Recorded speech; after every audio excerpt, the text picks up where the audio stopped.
তালাশ করে দেখবেন এরকম কোন একটা মঞ্চে মাহফিলে সেই মা আসছিলেন, সেই বাবা আসছিলেন, এসে তারা বক্তার জবান থেকে কিছু কথা শ্রবণ করে তারা এখানে বসে প্রতিজ্ঞা করেছিলেন যে আমার একটি সন্তান যদি আল্লাহ পাক রব্বুল আলামিন দেন, আমি তাকে কোরআন শেখাবো, সে যেন মানুষের কাছে এইরকম কোরআনের কথাগুলো প্রচার করে এরকম মানুষকে হেদায়েতের পথে আহ্বান করে। এই নিয়াত তারা করেছিলেন। তো দেখা যাচ্ছে এইরকম একটা মাহফিল থেকে সিদ্ধান্ত নেওয়ার কারণে এই এলাকায় আরো 10 জন 20 জন 50 জন মানুষ মাদ্রাসায় পড়ে, আছে না নাই? কথা বলেন। আলহামদুলিল্লাহ, এলাকায় আমার মাদ্রাসার অনেক স্টুডেন্ট আছে।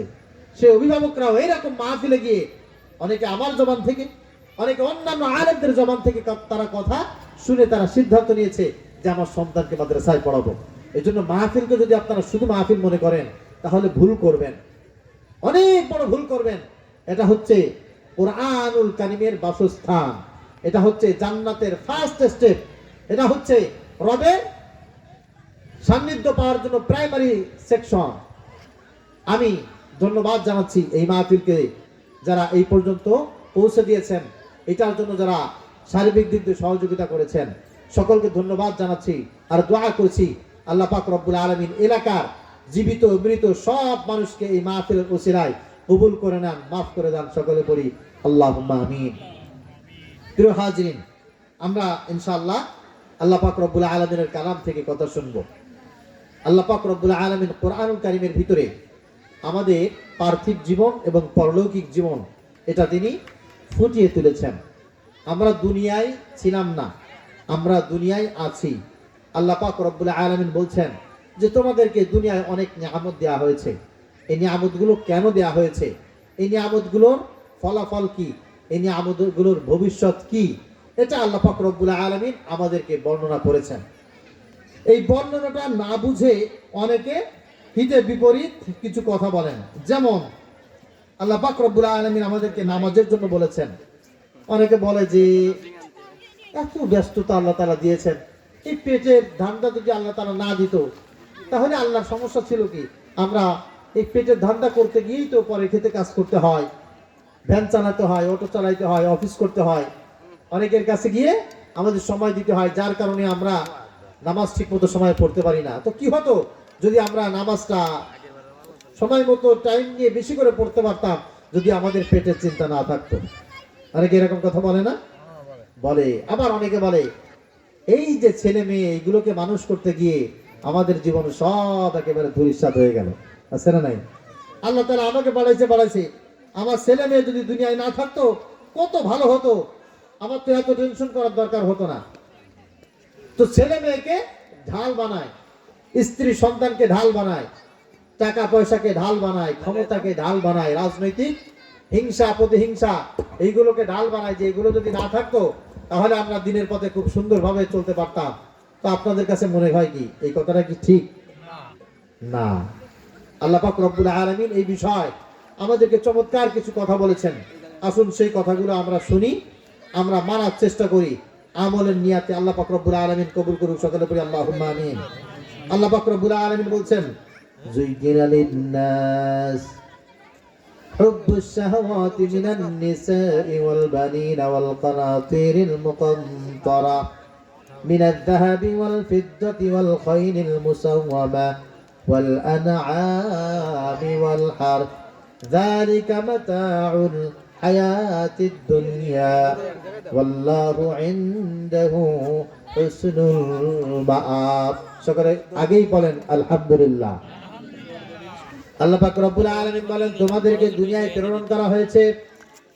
এই দুনিয়ায় তোমরা কেউ ছিলে না, এই দুনিয়ায় তোমরা আসো। এই দুনিয়ায় তোমরা কেউ কিন্তু থাকতে পারবা না। এই দুনিয়া থেকে তোমাদের সবাইকে চলে যেতে হবে। এই দুনিয়ায় সাময়িক সময়ের জন্য আমি আল্লাহ পাক রব্বুল আলামিন তোমাদেরকে প্রেরণ করেছি। এই দুনিয়া তোমাদের জন্য আমি সুসজ্জিত করেছি। তোমাদের কাছে যেই জিনিসটা আমাকে পাওয়ার জন্য বাধা মনে হয়, আমি আল্লাহ পাক রব্বুল আলামিন সেটাকে আসলে বাধা বানাই নাই। অনেক মহিলারা আমাদের কাছে বড় আফসোস করে বলে, হুজুর কি বলবো দুঃখের কথা, আমার স্বামীটা এত বেশি দজ্জাল, আমার মা এত বেশি খারাপ, আমার বাবা এত বেশি বোকা, এত বেশি বদ্দিন। হুজুর বিশ্বাস করেন আমার মা যদি ভালো থাকতো আমার বাবা যদি ভালো থাকতো, আমার প্রাণের স্বামী যদি ভালো থাকতো হুজুর, আমার চাইতে দিনদার পরহেজগার এই জমিনে একটা মানুষও থাকতো না। আমি আল্লাহর পথে চলতে পারি না আমার মায়ের কারণে, আমার বাবার কারণে, আমার স্বামীর কারণে, আমার সন্তান সন্ততি যারা আছে তাদের কারণে, এদের জন্য আমি দিনের পথে সঠিকভাবে চলতে পারি না। হুজুর আপনি দোয়া করেন যেন এই মানুষগুলো ভালো হয়ে যায় অথবা এই মানুষগুলো মরে যায়। নাউজুবিল্লাহ বলেন। আবার অনেক পুরুষ মানুষের এমন আছে হুজুর, কি বলবো দুঃখের কথা, আমার স্ত্রীকে ডানা যাইতে বললে বাইরে যায়। ছেলে একটা আছে কথা শোনে না, মেয়ে একটা আছে একেবারে আস্থা বেতেরা। ছেলেকে নিয়ে, মেয়েকে নিয়ে, স্বামীকে নিয়ে বড় বিপদে আছে, স্ত্রীকে নিয়ে বড় বিপদে আছে। হুজুর দোয়া করেন আমার স্ত্রী যেন ভালো হয়ে যায়, স্ত্রী যেন ভালো হয়ে যায়, ছেলে মেয়ে যেন ভালো হয়ে যায়। কি হবে স্ত্রী ভালো হলে, কি হবে ছেলে আর মেয়ে ভালো হয়ে গেলে?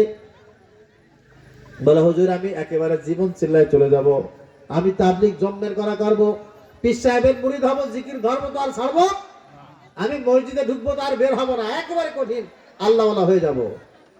প্রিয় ভাইরা আমার, প্রিয় বোনেরা আমার, আল্লাহ পাক রব্বুল আলামিন যেগুলোকে জান্নাতে যাওয়ার জন্য উপকরণ হিসাবে তৈরি করেছেন, তুমি তো জান্নাতে যাওয়ার জন্য সেগুলোকে বাধা হিসাবে সাব্যস্ত করেছো। আল্লাহ পাক রব্বুল আলামিন মা ছাড়া তোমাকে জান্নাতে দেবে কে বলেছে? বাবা ছাড়া তোমাকে জান্নাত দেবে কে বলেছে? স্বামী ছাড়া, স্ত্রী ছাড়া, ছেলে সন্তান ছাড়া আল্লাহ পাক রব্বুল আলামিন তোমাকে জান্নাতে দেবে এটা কে তোমাকে বর্ণনা করেছে? বরং আল্লাহ পাক রব্বুল আলামিন বলেন যুগিনা লিন্নাস, এই দুনিয়ায় মানুষের জন্য আমি পৃথিবীটা সুসজ্জিত করেছি। সুবহানাল্লাহ বলেন। যুগিনা, যুগিনা ফিদ দুনিয়া, যুগিন ফিল হায়াতিদ দুনিয়া।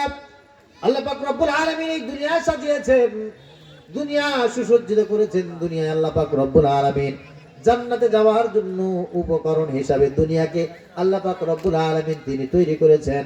এই দুনিয়া যদি না থাকতো আল্লাহ পাক রব্বুল আলামিন কিন্তু জান্নাত বানাইতেন না। বানাইতেন নাকি? দুনিয়া যদি না থাকতো জান্নাত থাকতো না, দুনিয়া না থাকলে জাহান্নাম থাকতো না, এই দুনিয়া না থাকলে জান্নাতের ভিতরে নিয়ামত গুলো খুঁজে পাওয়া যেত না, জাহান্নামের ভিতরে কোনো নিয়ামত থাকতো না। আল্লাহ পাক রব্বুল আলামিন বলেন হ্যাঁ এই দুনিয়াকে আমি আল্লাহ তাআলা সাজিয়েছি, তবে দুনিয়া কি দিয়ে সাজানো হয়েছে? হুব্বুস শাহাওয়াতি মিনান নিসা। এক নম্বরে দুনিয়াকে আমি আল্লাহ পাক রব্বুল আলামিন মহিলাদের ভালোবাসা দিয়ে সাজিয়েছি। মায়ের ভালোবাসা, বোনের ভালোবাসা, চাচির ভালোবাসা, দাদির ভালোবাসা, নারীর ভালোবাসা, স্ত্রীর ভালোবাসা, কন্যার ভালোবাসা, আমি আল্লাহ পাক রব্বুল আলামিন মহিলাদের ভালোবাসা দিয়ে এই পৃথিবীটাকে সুসজ্জিত করেছি। সুবহানাল্লাহ বলেন। মায়ের ভালোবাসা যদি না থাকতো পৃথিবীটা সুন্দর হতো না, দাদির ভালোবাসা না থাকলে পৃথিবীটা এত সুন্দর হতো না, নারীর ভালোবাসা না থাকলে এই পৃথিবীটা এমন এমন চমকপ্রদ মনে হতো না, বোন যদি না থাকতো পৃথিবীটা উস্কো খুস্কো হয়ে যেত, স্ত্রী যদি না থাকতো দুনিয়ায় কোনো সুস্থ মানুষ পৃথিবীতে খুঁজে পাওয়া যেত না, সব মানুষগুলো থাকতো অসুস্থ।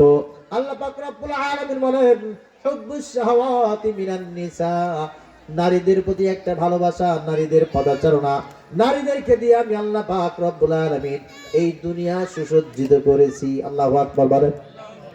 মহিলারা হচ্ছে আগুনের মতো। কিসের মতো বলেন? আগুনের মতো। আগুন যদি করে মানুষ গ্যাসের চুলার ভিতরে আটকে রাখতে পারে, ওই আগুন দিয়ে মানুষ ব্যবহার করে তরকারি রান্না করে, ঠিক না বলেন? মানুষ গ্যাসের সাথে আগুন সেট করে দেয়, আগুনটাকে গ্যাসের সিলিন্ডারের ভিতরে যখন ঢোকা যায় ওইটাকে কেজিতে বিক্রি হয়ে যায়, ওই আগুন দিয়ে মানুষ তখন ভাত রান্না করে, তরকারি রান্না করে। আগুনটাকে যখন রাইস কুকারের ভিতরে মানুষ বন্দি করে ফেলে তখন ওই রাইস কুকার দিয়ে ভাত রান্না করা হয়, চাউল দিলে ভাত হয়ে যায়। আরে আগুনের কত উপকারিতা! এই পৃথিবীতে যদি আগুন না থাকতো দুনিয়ায় মানুষ খাবার তৈরি করতো কি দিয়ে? কোনো ব্যবস্থা ছিল না, তাই বলে মানুষের এত বেশি আগুন প্রয়োজন। আল্লাহ পাক রব্বুল আলামিন বলেন হযরত মূসা আলাইহিস সালাতু ওয়াস সালাম আমার সঙ্গে দেখা করেছে, আমার সাথে সাক্ষাৎ হয়েছে আগুন তালাশ করতে গিয়ে। সুবহানাল্লাহ বলেন। মাদায়েন থেকে মুসা আলাইহিস সালাম রওনা দিয়েছেন মিশরে। সাথে রয়েছে হযরত শুআয়ব আলাইহিস সালামের কন্যা, মুসা আলাইহিস সালামের স্ত্রী। সন্তান সম্ভব এমন একটা স্ত্রীকে নিয়ে মাদায়েন থেকে রওনা হয়ে মিশরের দিকে রওনা করে যখন মুসা আলাইহিস সালাম তুর পর্বতের কাছে তিনি অবস্থান করেছেন, মুসা আলাইহিস সালামকে তার স্ত্রী বলছেন, প্রাণের স্বামী গো, একটু আগুনের ব্যবস্থা করেন না। আগুন কেন দরকার? বলে আমি অসুস্থ হয়ে পড়েছি, আগুনের সেক দিলে আমি সুস্থ হয়ে যাব। হযরত মুসা আলাইহিস সালাম এবার আগুন তালাশ করতেছেন। আগুন খুঁজতে খুঁজতে খুঁজতে খুঁজতে দেখে পাহাড়ের উপরে একটা আলোর মতো দেখা যায়। মুসা আলাইহিস সালাম আগুন তালাশ করতে পাহাড়ের চূড়ায় যখন উঠে গেছেন, তখন তিনি লাঠি দিয়ে আগুন তালাশ করতেছেন। এই তো পাহাড়ের চূড়া, এখানে তো একটা আলোর মতো দেখেছিলাম, এখানে তো আগুন দেখেছিলাম, কই রে সেই আগুনটা কই? মুসা আলাইহিস সালাম তালাশ করে, কই রে আগুন কই? হঠাৎ করে কে যেন ডাক দিয়েছে, ইয়া মুসা, পিছনে ডাক দিয়েছে। মুসা আলাইহিস সালাম বলেন, লাব্বাইক লাব্বাইক। মুসা আলাইহিস সালাম তার নাম শোনার পরে তিনি লাব্বাইক বললেন। ডানে তাকান, বামে তাকান, সামনে তাকান, পিছনে তাকান, কাউকে দেখা যায় না। সুবহানাল্লাহ বলেন। মুসা আলাইহিস সালাম বলে, কে? আমার নাম ধরে ডাক দিয়েছো, তুমি কে? আল্লাহ পাক রব্বুল আলামিন বলেন, আমি তোমার রব। সুবহানাল্লাহ। ইন্নী আনা রাব্বুক, ওরে মুসা আমি তোমার রব। ফাখলা'না আলাইক ইন্নাকা বিল ওয়াদিল মুকদ্দাসি তুয়া। ও মুসা, তুমি যেখানে উঠেছো এটা একটা পবিত্র উপত্যকা, এখানে খালি পায়ে থাকতে হয়, জুতা পায়ে দিয়ে এখানে ওঠা যায় না। আমি আল্লাহ পাক রব্বুল আলামিন তোমার সঙ্গে এখন কথা বলবো। ওয়া আনা ইখতারতুকা ফাসতামি' লিমা ইউহা। আমি আল্লাহ তাআলা তোমাকে আমার সাথে কথা বলার জন্য, নবুয়তি দেওয়ার জন্য তোমাকে বাছাই করে পছন্দ করে এই জায়গা পর্যন্ত আগুনের লেলিহান দেখিয়ে আমি আল্লাহ তাআলা তোমাকে এই পর্যন্ত নিয়ে এসেছি। আল্লাহু আকবার। মুসা আলাইহিস সালাম আগুনের জন্য পাহাড়ে উঠে রবকে নিয়ে তারপরে ফিরলেন। সুবহানাল্লাহ। এই জন্য আগুনের খুব বেশি প্রয়োজন। এখন আগুনের এত উপকার, এই উপকারের হাদিস বর্ণনা শুনে আপনি যদি এখন আগুনের একটা দলা হাতের ভিতরে নেন, অবস্থাটা কি হবে বলেন? এখন তো এই যে রড লাইট আছে, ইলেকট্রিক লাইট আছে। 20 বছর আগে, 30 বছর আগে এই লাইট যখন ছিল না, তখন একটা ল্যাম্পই তো নাকি হারিকেনের একটা আগুনের দলার কি দাম ছিল, মুরব্বী যারা আছে তাদের কাছে জিজ্ঞাসা করলে খুব বেশি বেনিফিট পাওয়া যাবে, ঠিক কিনা? মেসেজগুলো মারাত্মক ভাবে তাদের কাছ থেকে নেওয়া সম্ভব। আগুনের কি দাম ছিল তখন, একটা ল্যাম্পোর কি দাম ছিল, একটা হ্যারিকেনের কি দাম ছিল, একটা হ্যাজাক লাইটের কি দাম ছিল। কিন্তু হ্যাজাক লাইট যখন আমরা জ্বালাইতে দেখেছি, একটা হ্যাজাক লাইট যখন জ্বলতো এলাকা ধরে আলো আলো হয়ে যেত, কিন্তু হ্যাজাক লাইট ধরা যেত না, স্পর্শ করা যেত না, কারণ ওইটা আগুন। আগুন দ্বারা উপকার নিতে হয়, কিন্তু আগুন স্পর্শ করা যায় না। মহিলারা হচ্ছে আগুনের মতো। আল্লাহ পাক রব্বুল আলামিন তাদেরকে দিয়ে পৃথিবীতে একেবারে সুন্দর করেছেন। হুব্বুশ শাহাওয়াতি মিনান নিসা। আল্লাহ পাক রব্বুল আলামিন বলেন, তাদেরকে দিয়ে আমি পৃথিবী সাজিয়েছি। যদি মহিলারা না থাকতো, পুরুষের জান্নাতে যাওয়ার কোনো উপকরণ থাকতো না। আল্লাহ পাক রব্বুল আলামিন তাদের মাধ্যমে জান্নাতে যাওয়ার একটা উপকরণ হিসেবে তৈরি করেছেন। কেউ যদি মহিলাদেরকে ঘৃণা করে, মহিলাদেরকে গালি দেয়, সে মহিলাকে ঘৃণা করলো না, মহিলাকে গালি দিল না, এই যেন আল্লাহকে গালি দিল, আল্লাহর রাসূলকে গালি দিল। নাউজুবিল্লাহ বলেন। নবীজি সাল্লাল্লাহু আলাইহি ওয়াসাল্লাম বলেন, মহিলাদের যন্ত্রণায় কেউ যদি অতিষ্ঠিত হয়ে তার মেয়েকে গালি দেয়, তার স্ত্রীকে গালি দেয়, সে যেন তার মেয়েকে গালি দিল না, স্ত্রীকে গালি দিল না। লা তুকরিহুল বানাত। নবীজি বললেন, আমাকে চেনো, আমি একটা মেয়ের বাবা। সুবহানাল্লাহ বলেন। আমি একটা মেয়ের বাবা। লা তুকরিহুল বানাত ফাইন্নী আবুল বানাত। তোমরা মেয়েদেরকে গালি দিও না, আমি মেয়ের বাবা। অর্থাৎ মেয়েদেরকে যদি গালি দাও, আমি রাসূলকে গালি দেওয়ার স্বামী। কারণ তাদেরকে দিয়ে আমি আল্লাহ তাআলা পৃথিবীটা সাজিয়েছি। এই পৃথিবীতে আল্লাহ পাক রব্বুল আলামিন সবচেয়ে আকর্ষক হিসাবে মহিলাদেরকে বানিয়েছেন, দামি হিসাবে মহিলাদেরকে বানিয়েছেন। এবার মহিলারা যারা দামি হবে, দামি জিনিস দামি জায়গায় থাকবে, আর যেই মহিলারা সস্তা হবে, সস্তা মহিলারা সস্তা জায়গায় থাকবে। স্বর্ণের দোকানে যান, চমৎকার ভাবে দেখবেন স্বর্ণের প্রথমে একটা দোকানের জাপ আছে, তারপরে গ্লাসের একটা দরজা আছে, তারপরে আবার ছোট্ট ছোট্ট করে সুন্দর তাক বানায় রাখছে। ওই তাকের ভিতরে একটা ছোট্ট অর্নামেন্টস, একটা সুন্দর বাক্স তৈরি করে রাখছে। ওর ভিতরে একটা নাকের তা, একটা কানের তা, স্বর্ণের বার গুলো ওখানে সুন্দর করে সাজিয়ে সাজিয়ে রেখে দিয়েছে। এমনকি বড় বড় স্বর্ণের দোকান যেগুলি আছে বাইতুল মোকাররমে এবং অন্যান্য বড় খুলনা নিউ মার্কেটে, এই স্বর্ণের দোকানের সামনে দেখবেন বিশেষ বিশেষ সময় পুলিশ পাহারা দেয়, আনসার বাহিনী পাহারা দেয়, বিশেষ প্রোটোকল দিয়ে এই স্বর্ণের দোকানগুলো পাহারা দেওয়া হয়। কেন? এটা দামি জিনিসের দোকান, স্বর্ণের দোকান, ঠিক কিনা? আর পক্ষান্তরে এই যে ফকিরাটের ওখানে বিক্রি করে চিংড়ি মাছের মাথা, চিংড়ি মাছের হাত পা মাথা আছে না নাই? হ্যাঁ, একদিক দিয়ে মাছি উঠতেছে আর একদিক দিয়ে গাড়ি যাচ্ছে সমান্তরে ধুলাবালি ওখান থেকে চলতেছে, আর দোকানদার ওইখানে গায়ে মাথায় কিছু নাই, ওখানে বসে আসেন 10 টাকা 20 টাকা 50 টাকা এই কয় টাকা কেজি, আসেন নিয়ে যান। মানুষ সমান্তরে মাছিও তো খায়, রাস্তার ধুলাবালিতেও খায়, গাড়িতে যে দেখে সবার নজর ওইখানে পড়ে, ওইটার কোনো সিকিউরিটি নাই। সস্তা জিনিসের নানান অবস্থা এরকম হয়ে থাকে। এই জন্য যে মহিলাদের ভিতরে যারা দামি, যারা অত্যন্ত বেশি দামি, তারা বোরকা পরে নিজেকে হেফাজত করে সম্মানিত করে বাড়ির একটা জায়গায় তাদেরকে সুরক্ষিত করে রাখে। সুবহানাল্লাহ। আর যেই মহিলারা দামি না সস্তা, তাদেরকে যেখানে সেখানে যে কোনো অবস্থায় দেখা যায়। আল্লাহ পাক রব্বুল আলামিন বলেন, যুগালিন নাস, আমি এই পৃথিবীতে মানুষের জন্য সুন্দর করে সাজিয়েছি হুব্বুস শাহাওয়াতি মিনান নিসা। এক নম্বরে সাজানোর উপকরণ হিসাবে মহিলাদেরকে আমি সেট করেছি। এই পৃথিবীটা সবচাইতে বেশি সুন্দর, এর এক নম্বর কারণ হচ্ছে এই পৃথিবীর ভিতরে মহিলারা আছে। আচ্ছা আচ্ছা, চিন্তা করে দেখান তো, এখানে আমি আপনাদের সামনে কথা বলতেছি, আমি কথা না বলে যদি একটা মহিলা এখানে কথা বলতো, অবস্থাটা কি হতো বলেন? হ্যাঁ, আচ্ছা সব বাদ দেন, এইখানে আমি কথা না বলে আমার কণ্ঠটা যদি মহিলাদের মতো হতো, অবস্থাটা কি হতো বলেন? মেজাজ আপনাদের একজনেরও স্বাভাবিক থাকতো না। আল্লাহ পাক রব্বুল আলামিন মহিলাদেরকে দিয়ে পৃথিবীটা সুন্দর করে সাজাইছেন, এর একটা কিছু কারণ তো আছে। পুরুষ মানুষ ওই মনে করেন ভ্যান চালাইতে চলে গেছে ফকিরহাট, ওখান থেকে এই দিক সেই দিক যায়, সারাদিন কষ্ট করে ভ্যান চালা বাড়ি আসছে, আসার পরে স্ত্রীকে বলতেছে, কই মন্টুর মা কই, এক গ্লাস পানি দাও।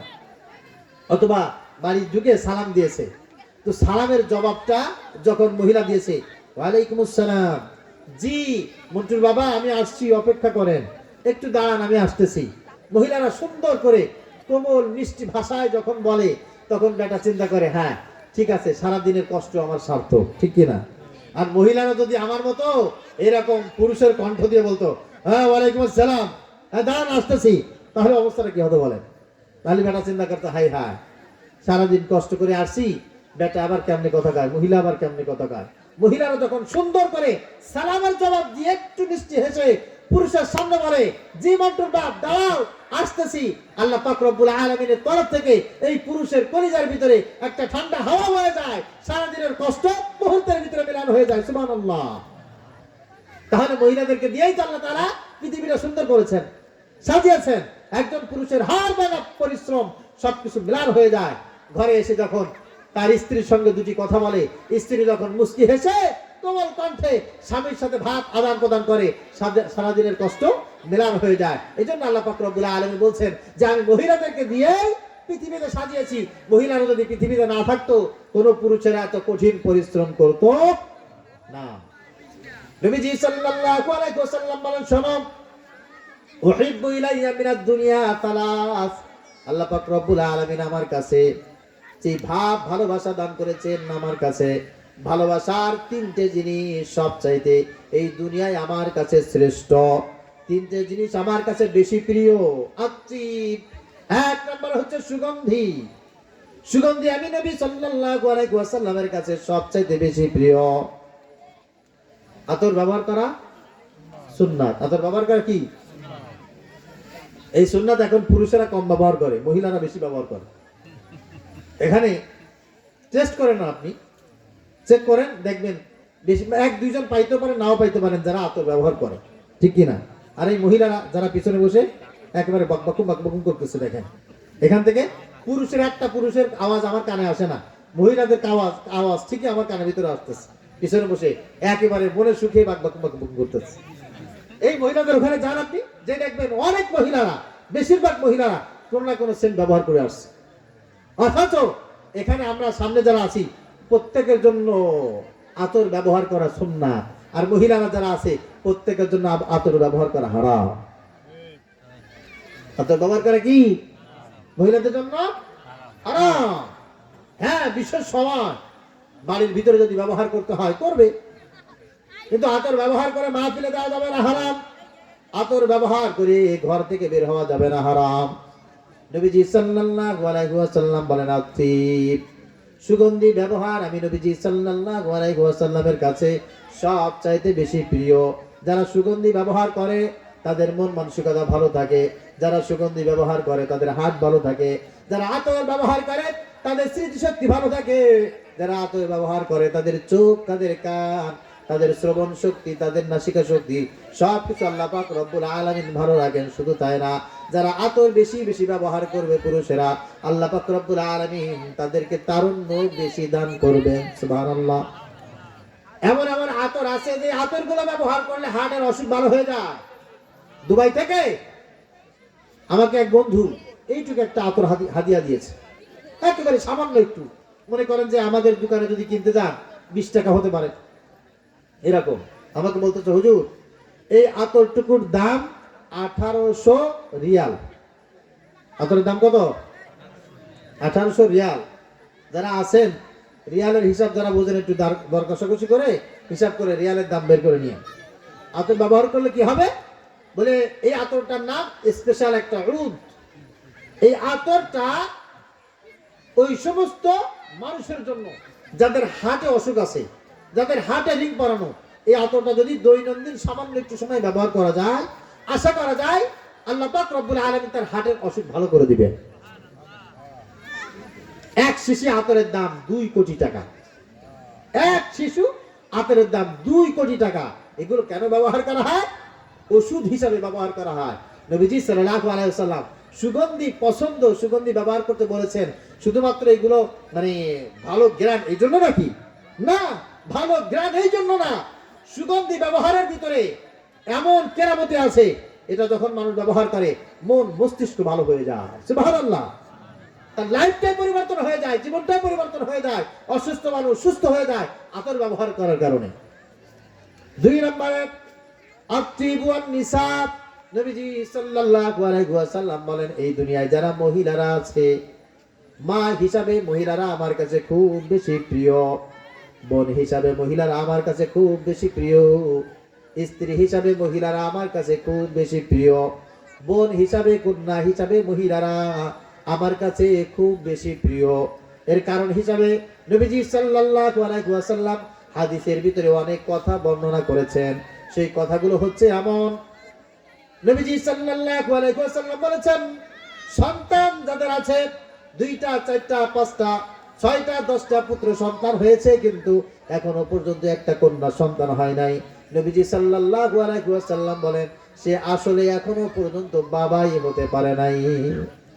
কারণ কন্যা সন্তানের কত দাম, যে মহাব্বত, কন্যারা বাবার প্রতি কত বেশি যত্নশীল হয়, এটা যার কন্যা সন্তান নেই সে বুঝতে পারবে না। বোনরা ভাইয়ের জন্য কত নিয়ামত। যদি কারো 10 ভাই থাকে, 20 ভাই থাকে, এই 10 একজন যদি বাদ দেন 19 ভাই 9 ভাই, বাকি সব ভাইরা একত্রিত হয়ে একজন ভাইকে যদি মুহাব্বত করে, ভালোবাসে, ওই ভাইয়ের কলিজাটা যত বড় হয়। একটা বোন যদি থাকে, ওই বোনটা একবার ভাইয়া বলে ডাক দিয়ে যদি তার পাশে একবার বসে, কলিজাটা শীতল হয়ে যায়। নবীজি সাল্লাল্লাহু আলাইহি ওয়াসাল্লাম বলেন, কন্যা হিসাবে মেয়েরা আমার কাছে সবচাইতে বেশি দামি, আমার কাছে সবচাইতে বেশি প্রিয়। বোন, স্ত্রী হিসাবে, মেয়ে হিসাবে আমার কাছে সবচাইতে বেশি, সবচাইতে বেশি সম্মানিত। আল্লাহ পাক রব্বুল আলামিন আমাকে এগুলো দিয়েছেন, আমি এদেরকে সবচাইতে বেশি মুহাব্বত করি আর সবচাইতে বেশি শ্রদ্ধা করি, ভালোবাসি। আল্লাহু আকবার। অথচ নবীজি সাল্লাল্লাহু আলাইহি ওয়াসাল্লামের জন্মের আগে ওই আরবে, ওই মক্কায় যখন কন্যা সন্তানগুলো পৃথিবীতে ভূমিষ্ঠ হতো, তখন কন্যা সন্তানগুলোকে আছাড় দিয়ে দিয়ে জীবিত কবর দেওয়া হতো। নাউজুবিল্লাহ। মক্কায় বাইতুল্লাহ থেকে একেবারে কাছে, বাইতুল্লাহ সন্নিকটে, হারাম শরীফের চত্বরের পাশেই, যেখান থেকে মসজিদে আয়েশায় যাওয়ার জন্য, অন্যান্য জায়গায় যাওয়ার জন্য ট্যাক্সি ক্যাব রাখা আছে। ওই ট্যাক্সি ক্যাব রাখা 3টি স্টেপ আছে, ব্রিজের উপরে, রাস্তার উপরে, আর একেবারে নিচে বেসমেন্টে ওইখানে একটা ফাঁকা জায়গা আছে। ওই ফাঁকা জায়গাটিতে কোনো বিল্ডিং তৈরি করা হয় না, তৈরি করার কোনো খুব বেশি খেয়াল আছে বলে দেখলেও ধারণা করা হয় না, বোঝা যায় না ওই জায়গাটা ওইভাবে ফাঁকা আছে কেন। আমার একটা কৌতূহল জাগলো, আমি একটু গেলাম, যে আমাদের যিনি মুআল্লিম সাহেব ছিলেন, আমি তার কাছে কথা বললাম, এই বিষয়টা জানতে চাইলাম। তিনি বলছেন এই জায়গাটা হচ্ছে সেই জায়গা যেখানে একজন পুরুষ তার 10টা কন্যা সন্তানকে এখানে জীবন্ত দাফন করেছে। সর্বশেষ যে কন্যাটা এখানে দাফন করা হয়েছিল, ওই কন্যাটা দাফন করার পর নবীজি সাল্লাল্লাহু আলাইহি ওয়াসাল্লামের কাছে গিয়ে সবকিছু তিনি বর্ণনা করেছেন। নবীজি সাল্লাল্লাহু আলাইহি ওয়াসাল্লাম সেই কথাগুলি শুনে চোখের কোণা দিয়ে কষ্টের পানি বের করে তিনি বলেছিলেন, হায় হায়, মানুষ নাকি পারে মেয়েদের সাথে এমন আচরণ করতে। নাউজুবিল্লাহ। কিয়ামতের ময়দানে আল্লাহ পাক রব্বুল আলামিন জিজ্ঞাসা করবেন, বিআইয়ি যামবিন কুতিলাত, কোন অপরাধে তোমার কন্যার সঙ্গে এমন আচরণ তুমি করেছো, আমাকে জানাও, আমাকে বলো, এই মেয়ের সাথে এমন খারাপ আচরণ তুমি কেন করেছো? কোন জবাব সেই দিন আসবে না। নবীজি সাল্লাল্লাহু আলাইহি ওয়াসাল্লাম বলেন, ইসলাম যখন ছিল না তখন মহিলাদের কোনো অধিকার ছিল না, কন্যা হিসাবে তার কোনো অধিকার ছিল না, স্ত্রী হিসাবে কোনো অধিকার ছিল না, মা হিসাবে কোনো অধিকার ছিল না। ইসলাম আসার পর মহিলাদেরকে জঙ্গল থেকে বের করে এনে জীবন্ত দাফন করা হতো। সেই জায়গা থেকে টেনে বের করে এনে আল্লাহ পাক রব্বুল আলামিন নারীর সিংহাসনে বসিয়েছে। সুবহানাল্লাহ বলেন। এই জন্য মহিলাদের কদর বুঝতে হবে, মহিলাদের সম্মান ধরে রাখতে হবে। মনে রাখবেন, কথা বললেই মানুষ দামি হয় না, রাস্তায় যাওয়ার স্বাধীনতা থাকলেই মানুষ স্বাধীন হয় না, চাকরি করার স্বাধীনতা থাকলেই মানুষ স্বাধীন হয় না।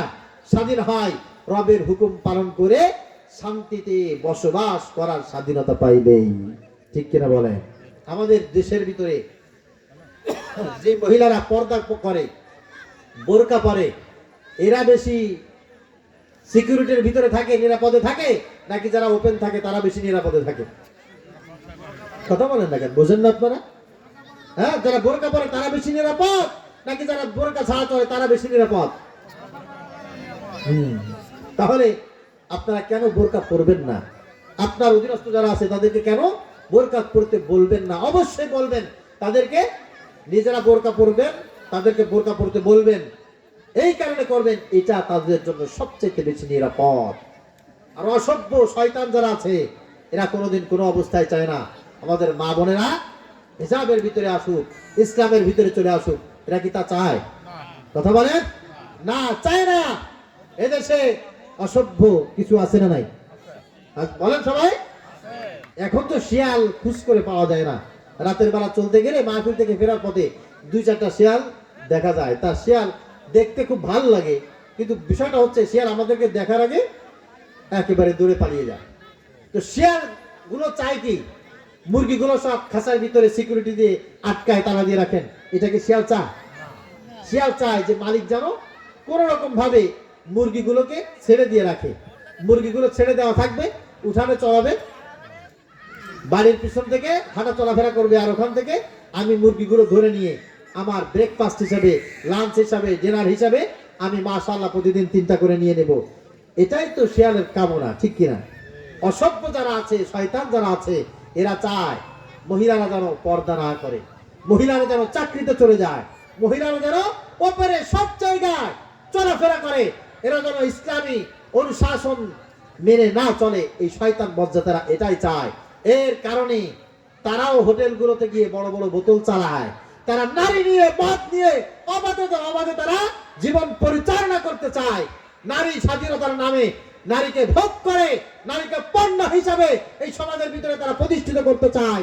নারীর ধ্বংসই এদের উদ্দেশ্য, নারীর উন্নয়ন কোনোদিন কোনো অবস্থায় এদের উদ্দেশ্য ছিল না, এদের উদ্দেশ্য থাকবে না। ঠিক কিনা বলেন? বিভিন্ন জায়গায় পত্র পত্রিকায় বিলবোর্ডে মহিলাদের একটা ছবি দিয়ে ওই জায়গায় লিখে দেয়, দূরে নয় কাছে থাকুন, গ্রামীণ ফোন কাছে রাখুন। গ্রামীণ ফোন কাছে রাখতে হবে, একটা মহিলার ছবি ওখানে দেওয়া দরকার কি? মহিলাদেরকে এরা পণ্য সামগ্রী হিসাবে জাতির সামনে উপস্থাপন করতে চায়। আমরা আমাদের স্ত্রীদেরকে ভালোবাসি না? কথা বলেন, সম্মান করি না? আমাদের বোন যারা আছে এরা কি আমাদের দ্বারা নির্যাতিত না? এরা আমাদেরকে পেয়ে খুশি, অনেক সম্মানিত। আমাদের স্ত্রীরা আমাদেরকে পেয়ে খুশি, অনেক সম্মানিত। আর পক্ষান্তরে ওরা যারা আছে ওরা নেরিবাদী কিছু আছে না? কথা বলেন না কেন? আছে না নাই? আরে এরা কি বলবো, দুঃখের কথা। 18 বছর বয়সের আগে প্রেম করবে, অবৈধ যৌনাচারে লিপ্ত হবে, পার্কে যাবে, এখানে সেখানে যাবে, আড্ডা দেবে, কোনো সমস্যা নাই। কি হয়েছে? বয়ফ্রেন্ড। কি হয়েছে? গার্লফ্রেন্ড। কোনো সমস্যা নাই। কিন্তু 18 বছরের আগে বিবাহ হলে এদের মাথায় আর কোনো কাজ করে না, মাথায় করে কাজ করে না। অথচ এরা দেখেছি অনেক উচ্চ শিক্ষায় শিক্ষিতা কিছু মহিলারা 30 বছর পার হয়ে যাচ্ছে, বিয়ে করার জন্য কেউ অফার করে না, বিয়ে করার জন্য কেউ তাদেরকে অফার করে না। একেবারে সব রুমিন ফারহানা হয়ে আছে একজন। উন্নতি হতে হতে ও এমপি হবে, মন্ত্রী হবে, মিনিস্টার হবে, এ হবে, ও হবে, তা হবে। ওরা জীবনে বিয়ে করার জন্য কোনো প্রস্তাব আর আসে না। অথচ একজন মহিলা পর্দার ভিতরে থেকে ইসলামী অনুশাসন মানতে মানতে আলহামদুলিল্লাহ যখন 13, 14, 15 হয়ে যায়, ডান থেকে বাম থেকে সামনে থেকে পিছন থেকে বিয়ের অফার এই পরিমাণ আসতে থাকে। মা বাবা বাড়িতে থাকতে পারে না। ভাই, আল্লাহর রাস্তায় কি লাগবে নেন, আপনার মেয়েটাকে আমার পুত্রবধূ হিসাবে বাড়ি আনতে চাই। ঠিক কিনা বলেন? এটা ইসলামের বরকত, ধর্মীয় অনুশাসনের বরকত। আমাদের এলাকাও 2-4টা খোঁজ করলে দেখবেন পাবেন। সব ঠিক আছে। উন্নতি হতে হতে এমন উন্নতি হয়েছে, ওকে আর কোনো পুরুষ মানুষ পছন্দ করে না, ও নিজেই পুরুষ মানুষ হয়ে গেছে। আল্লাহ তাআলা এই সমস্ত দজ্জাল মহিলাদের থেকে আমাকে হেফাজত করুন, আমাদেরকে হেফাজত করুন, সকলে বলি আল্লাহুম্মা আমিন। এজন্য মহিলাদেরকে যে উদ্দেশ্য করে আল্লাহ পাক রব্বুল আলামিন তৈরি করেছেন, ওই উদ্দেশ্যটাই যদি আপনি সফল করতে চান, ওই উদ্দেশ্যটাই যদি মেনে জমির উপরে চলতে চান, কেবলমাত্র আপনি শান্তির ভিতরে থাকতে পারবেন, নতুবা শান্তিতে থাকার কোনো সুযোগ আপনার নাই। তবে হ্যাঁ, মহিলাদেরকে ভালোবাসতে হবে, ঠিক আছে। ভালোবাসার কিছু সিস্টেম আছে, ভালোবাসার কিছু ক্যাটাগরি আছে, ভালোবাসার একটা লিমিট আছে না নাই? একটা গাছ আপনি রোপণ করবেন, ওই গাছের গোড়ায় আপনার পানি দিতে হবে, ওই গাছের গোড়ায় আপনার সার দিতে হবে, ওই গাছটাকে আপনার ঢেকে রাখতে হবে যেন ছাগলে মুড়িয়ে না খায়, গরুতে যেন ধ্বংস না করে দেয়। এর জন্য সুন্দর করে ডানে বামে সামনে পিছনে ওই গাছটার সিকিউরিটি দিতে হবে, গাছে পানি দিতে হবে, গাছে সার দিতে হবে। মুরব্বীরা যারা আছেন, আমি আপনাদের কাছে জিজ্ঞাসা করি, আমি আপনাকে বললাম গাছ লাগিয়েছেন, পানি দেন, এই জন্য আপনি এই পরিমাণ পানি দিলেন, গাছটাকে একেবারে কোমর সমান পানি দিয়ে গাছটাকে পানির ভিতরে চুবায় রাখবেন। বলেন দেখি এই গাছটা বাঁচবে না মরবে? আমি আপনাকে বললাম গাছে সার দেন, এই পরিমাণ সার দিয়েছেন, একেবারে মাটি থেকে 4 আঙ্গুল পরিমাণ সার দিয়ে উঁচু করে দিলেন, বলেন তো গাছটা বাঁচবে না মরবে? সার পরিমাণ মতো দিতে হয়, পানি পরিমাণ মতো দিতে হয়। পরিমাণের বেশি সার হয়ে গেলে, পানি হয়ে গেলে গাছ যেমন বাঁচে না। মহিলারা অতক্ষণ পর্যন্ত নিয়ামত থাকে যতক্ষণ পর্যন্ত আপনি তাকে যতটুকু অনুশাসন আল্লাহ পাক রব্বুল আলামিন রাখতে বলেছেন, আপনি ততক্ষণ পর্যন্ত রাখতে সমর্থ হন। ওগো মা, যারা আমার কথাগুলো শুনছো, তোমাদের হাতে ধরে বলি, পায়ে ধরে বলি, আল্লাহ পাক রব্বুল আলামিন তোমাদেরকে যে হুদুদ দিয়েছেন, এই হুদুদ অনুযায়ী যতক্ষণ পর্যন্ত তুমি চলবে, ততক্ষণ পর্যন্ত আল্লাহ পাক রব্বুল আলামিন এই জমিনের উপরে সব চাইতে বেশি কর্তৃত্ব সম্মান তোমার জন্য রাখবে। এই জন্য মহিলাদেরকে আল্লাহ পাক রব্বুল আলামিন জান্নাত অত্যন্ত সহজ করে দিয়েছেন, পুরুষদের জন্য জান্নাত অনেক বেশি কঠিন করে দিয়েছেন। পুরুষেরা যারা কাজ করে পয়সা উপার্জন করে সংসার পরিচালনা করে, এই পুরুষেরা জানে কি পরিমাণ কষ্ট হয়। দুনিয়ায় কত যায় ঝামেলা ত্যাগ করে পয়সা উপার্জন করে সংসার পরিচালনা করতে হয়। এই ঝামেলা থেকে আল্লাহ পাক রব্বুল আলামিন মহিলাদেরকে মুক্ত করেছেন। তবে মহিলারা যখন বাড়িতে আল্লাহ পাক রব্বুল আলামিনের হুকুম পালন করার জন্য রান্না করবে, সন্তানের জন্য খাবার পরিবেশন করবে, স্বামীর জন্য খাবার পরিবেশন করবে, স্বামীর আত্মীয় স্বজন প্রতিবেশী যারা আছে, যারা মেহমান হিসেবে বাড়ি আসবে, এদের জন্য যখন খাবার পরিবেশন করবে, এই মহিলাটা নিজে উপার্জন করে রান্না করে খাবার অন্য মানুষকে খাওয়াইলে যে সব হতো, কষ্ট করে রান্না করে পরিবারের মানুষকে নিয়ে একসাথে খাবার খাবে, আল্লাহ পাক রব্বুল আলামিন এই খাবারগুলো সাদাকা করার মতো সওয়াব ওই মহিলার আমলনামায় দান করে দিবেন। সুবহানাল্লাহ। আমরা তো ভালোবাসতে জানি না, শাসনও করতে জানি না। না জানার কারণে মহিলাদেরকে আমরা বোঝা মনে করি। যাদের তালাক হয়ে যায়, স্বামী আর স্ত্রী যদি আলাদা হয়ে যায়, সেপারেট হয়ে যায়, ওই স্বামীর কাছে যদি কোনো বন্ধু বান্ধব জিজ্ঞাসা করে তোর স্ত্রী কেমন ছিল, জীবনে কোনোদিন ওই স্বামী বলবে না আমার স্ত্রী অনেক ভালো ছিল, বলবে ওই স্বামী স্ত্রীর জন্মের খারাপ। আবার কোনো স্ত্রীকে যদি তালাক দেওয়া হয়, ওই স্ত্রীর কাছে যদি জিজ্ঞাসা করা হয় তোমার স্বামী কেমন ছিল, সে বলবে আমার স্বামী একটা আস্ত খারাপ মানুষ ছিল। তালাক প্রাপ্তা কোন মহিলার কাছে তার স্বামী ভালো হয় নাকি? কথা বলেন। আবার তালাক দেওয়া কোন স্ত্রীর কাছে স্বামী ভালো হয় না, স্বামীর কাছে স্ত্রী ভালো হয় না, অথচ উভয়ের ভিতরে কিছু দোষ ছিল, কিছু গুণ ছিল, সামঞ্জস্য করে চলতে পারে না, এই জন্য অবস্থাটা হয়েছে এমন। নবীজি সাল্লাল্লাহু আলাইহি ওয়াসাল্লাম বলেন আল্লাহ পাক রব্বুল আলামিন পৃথিবীতে নারী দ্বারা সবচাইতে বেশি সুসজ্জিত করেছেন।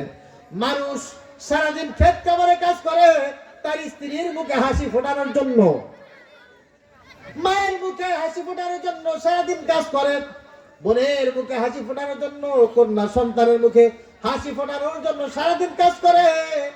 এলাকা ছেড়ে আর এক এলাকায় চলে যায়, গ্রাম ছেড়ে ঢাকা শহরে চলে যায়, এমনকি দেশ ছেড়ে বিদেশ পাড়ি দেয়।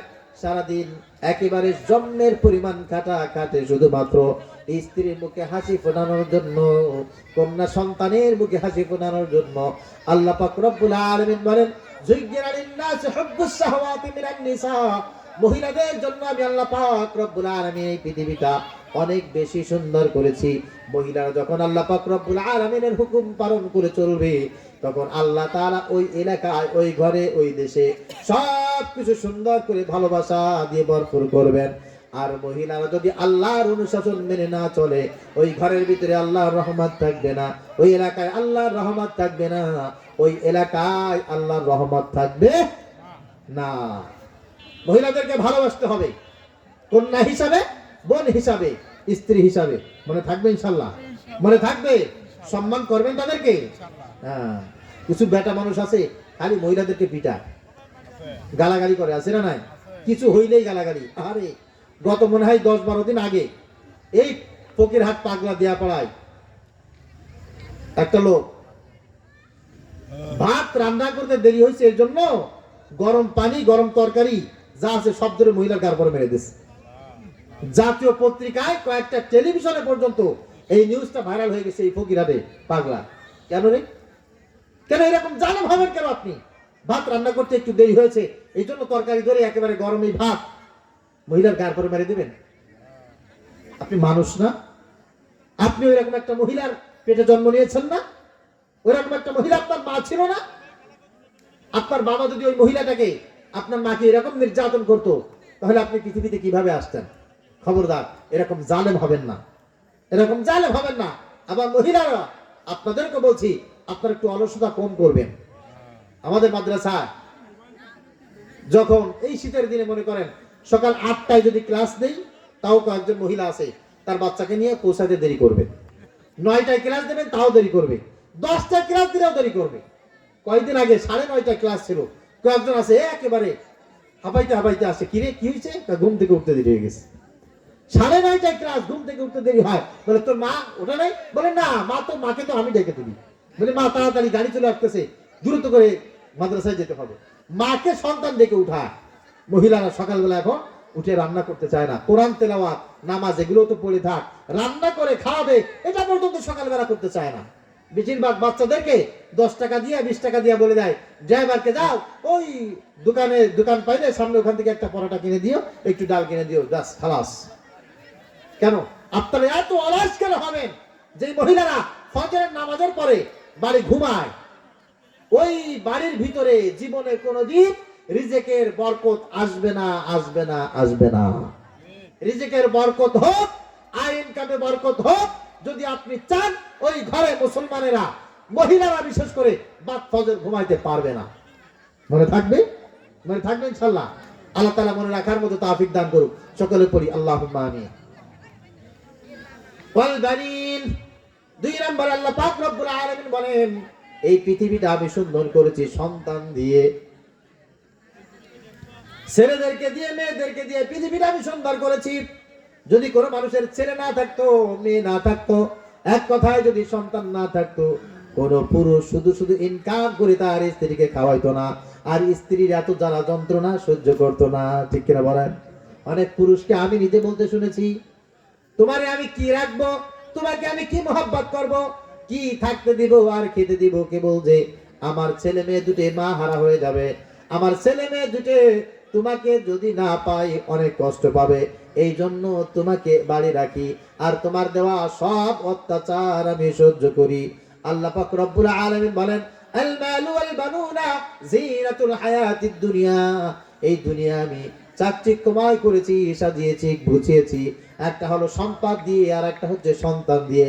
যার সন্তান হয় না তার কাছে জিজ্ঞাসা করেন দুনিয়াটা কত খারাপ, দুনিয়াটা কত সংকীর্ণ, তার কাছে জিজ্ঞাসা করেন। আর যার কাছে টাকা নাই, পয়সা নাই, তার কাছে জিজ্ঞাসা করেন দুনিয়াটা কত সংকীর্ণ। আল্লাহ পাক রব্বুল আলামিন বলেন, ওয়াল বানিন, আমি সন্তানগুলোকে দিয়ে পৃথিবীটা সুন্দর করে সাজিয়েছি। এই সন্তানগুলোকে কার পথে চালাবেন বলেন? সবাই বলেন আল্লাহর পথে। আল্লাহর পথে চালাবে। এই সন্তানগুলো আল্লাহ পাক রব্বুল আলামিন দিয়েছেন আপনার জন্য নিয়ামত। সন্তানগুলোকে যদি আল্লাহ পাক রব্বুল আলামিনের পরিচয় আপনি জানিয়ে দিতে পারেন, নবীজি সাল্লাল্লাহু আলাইহি ওয়াসাল্লামের পরিচয় যদি আপনি তাদের ভিতরে দিতে পারেন, তাদেরকে যদি দুনিয়ায় ভদ্রতা শেখাইতে পারেন, তাদেরকে যদি দ্বীন শেখাইতে পারেন, দেখবেন আল্লাহ পাক রব্বুল আলামিন ওই সন্তান আপনার জন্য নাজাতের কারণ হিসাবে কবুল করবেন।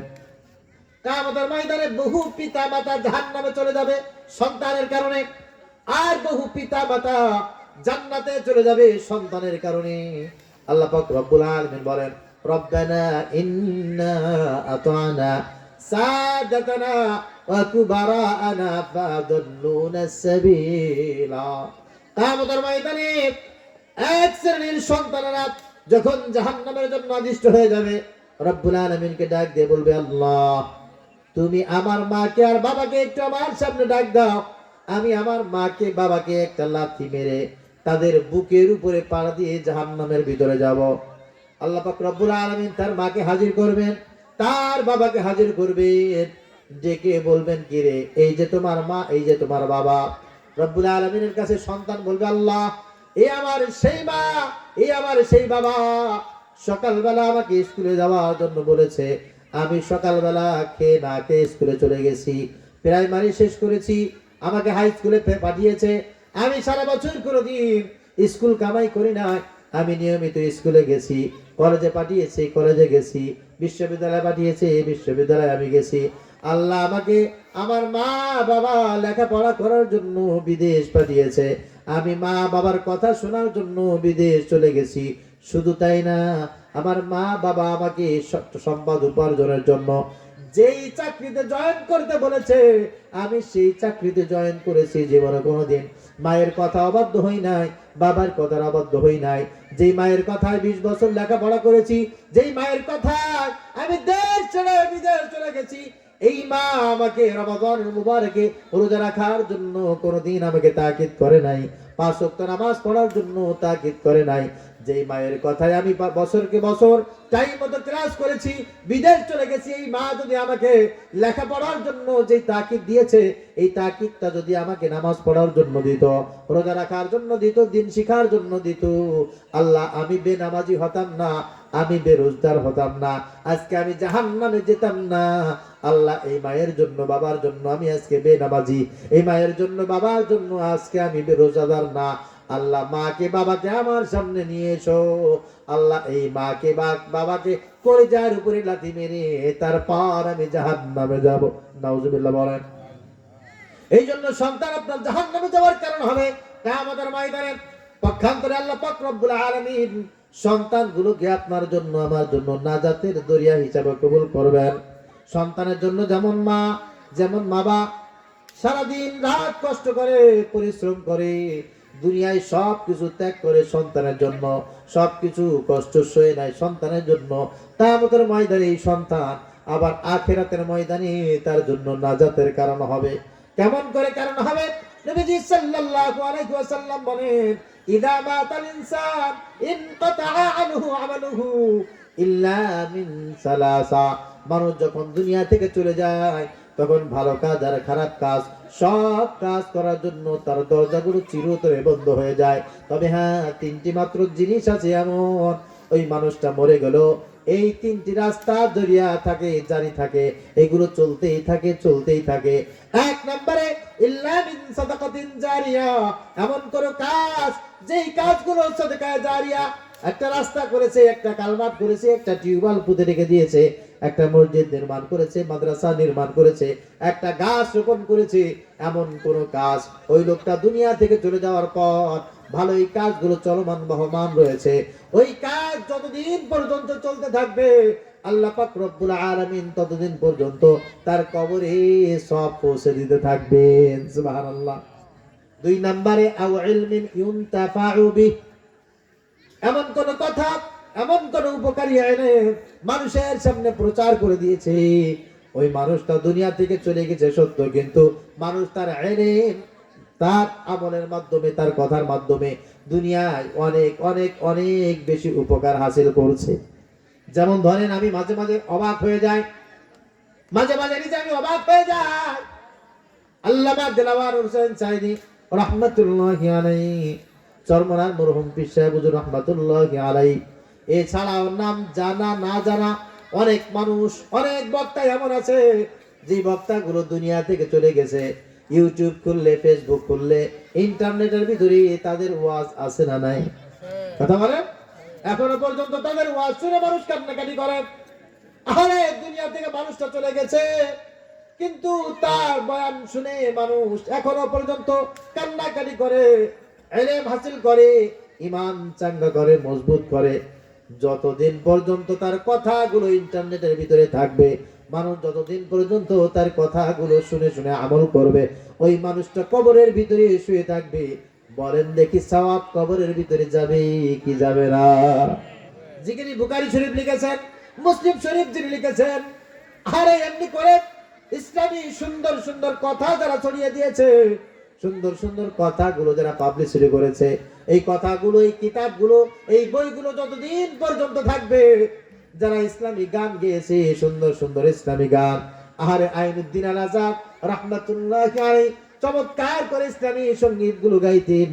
এই গানগুলো যতদিন পর্যন্ত থাকবে, মানুষ শুনে ঈমান তাজা করবে, মজবুত করবে, আর ওই ব্যক্তি কবরের ভিতরে থাকবে। উপকারী এই ইলমগুলো থেকে মানুষ যতদিন পর্যন্ত উপকার পাবে, কবরের ভিতরে সব যাবে কি যাবে না?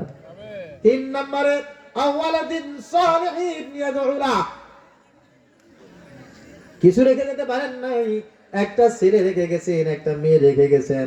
ছেলেটা কোরআন শরীফ তেলাওয়াত করতো, ছেলেটা নামাজ পড়তো, ছেলেটা রোজা রাখতো, জিকির করতো, তেলাওয়াত করতো, মানুষকে ভালোবাসতো, এলাকার মানুষের সেবা করতো, ভালো ভালো কাজ ওই ছেলেটা যতদিন পর্যন্ত করবে, ওই মেয়েটা যতদিন পর্যন্ত করবে, ওই ছেলের ভালো কাজগুলো আল্লাহ পাক রব্বুল আলামিন আপনার ভালো কাজ হিসাবে কবরে পৌঁছে দিবে। সুবহানাল্লাহ। এই জন্য অনেক মানুষ কিয়ামতের ময়দানে জান্নাতে চলে যাবে। কেন? সেই ব্যক্তি একটা সুন্দর নেককার সন্তান পৃথিবীতে তৈরি করে রেখে গেছে। এই কারণে আল্লাহ পাক রব্বুল আলামিন তাকে সম্মানিত করে কিয়ামতের ময়দানে জান্নাতে বানায় দেবে। এই জন্য সন্তানের জন্য কিয়ামতের ময়দানে জাহান্নামে যাবে, আবার সন্তানের জন্যই জান্নাতে যাবে। হবে কি হবে না? সবাই বলে হবে। এই সন্তানের জন্যই মানুষ পৃথিবীতে এত কষ্ট করে। আর এই সন্তান দিয়ে আল্লাহ তাআলা জান্নাত সুসজ্জিত করেছে। হুব্বুশ শাহাওয়াতি মিনান নিসা, মহিলাদের ভালোবাসা দিয়ে আল্লাহ তাআলা দুনিয়া সুসজ্জিত করেছেন। ওয়াল বানিন, আর সন্তান সন্ততি দিয়ে, ছেলে দিয়ে, মেয়ে দিয়ে আল্লাহ পাক রব্বুল আলামিন পৃথিবীটা সুসজ্জিত করেছেন।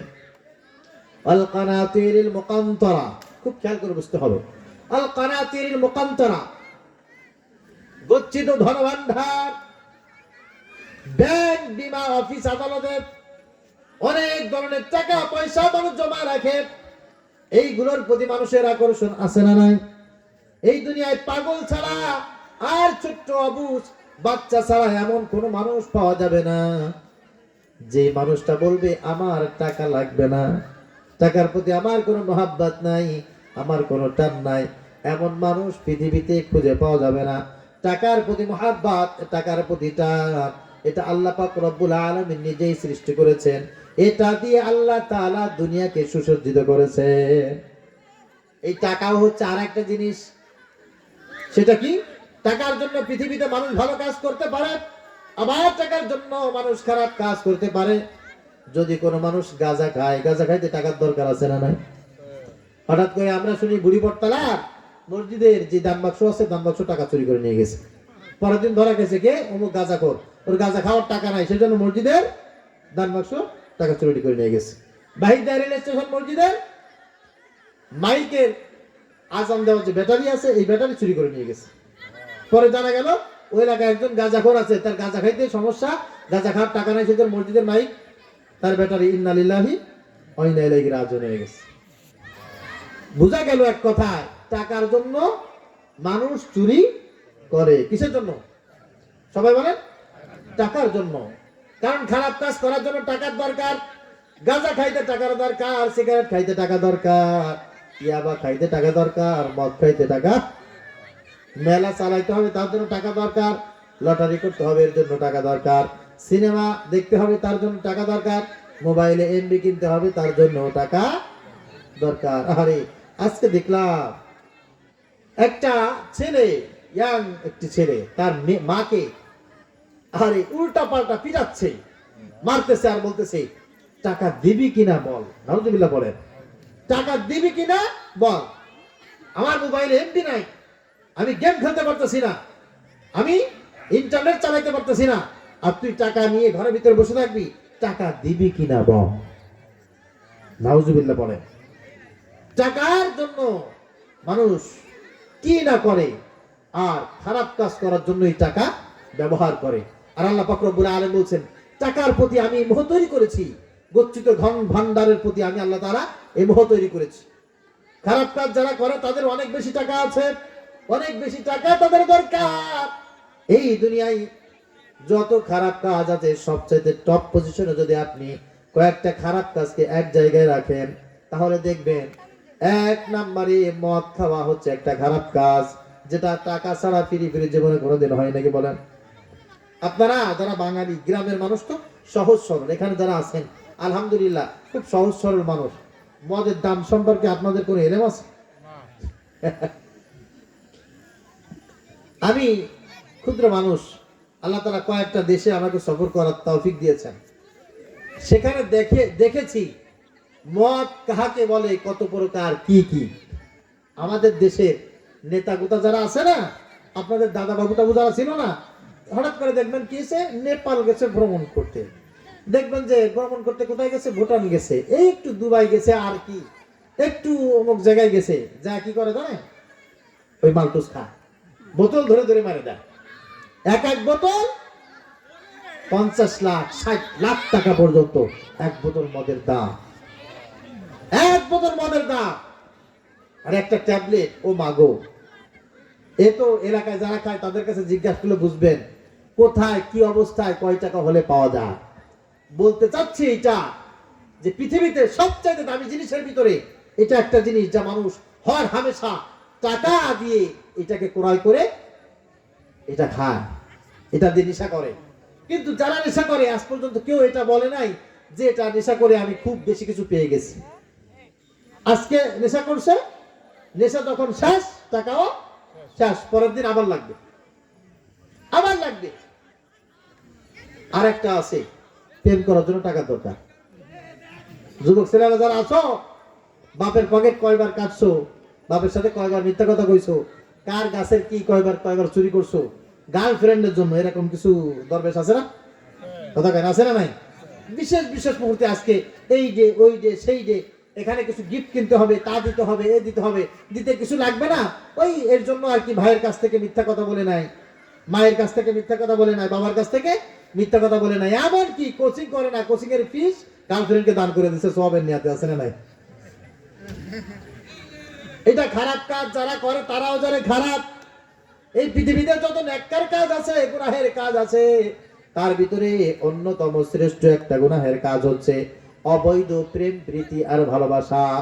ছেলেদের মধ্যে মেয়েদের মধ্যে অবৈধ প্রেম প্রীতি ভালোবাসা পরকীয়া, এই কাজ এত বেশি নেককার কাজ, এটা মদ খাওয়ার চাইতে নিকৃষ্ট, এটা জুয়ার চাইতে নিকৃষ্ট, নাউজুবিল্লাহ বলেন।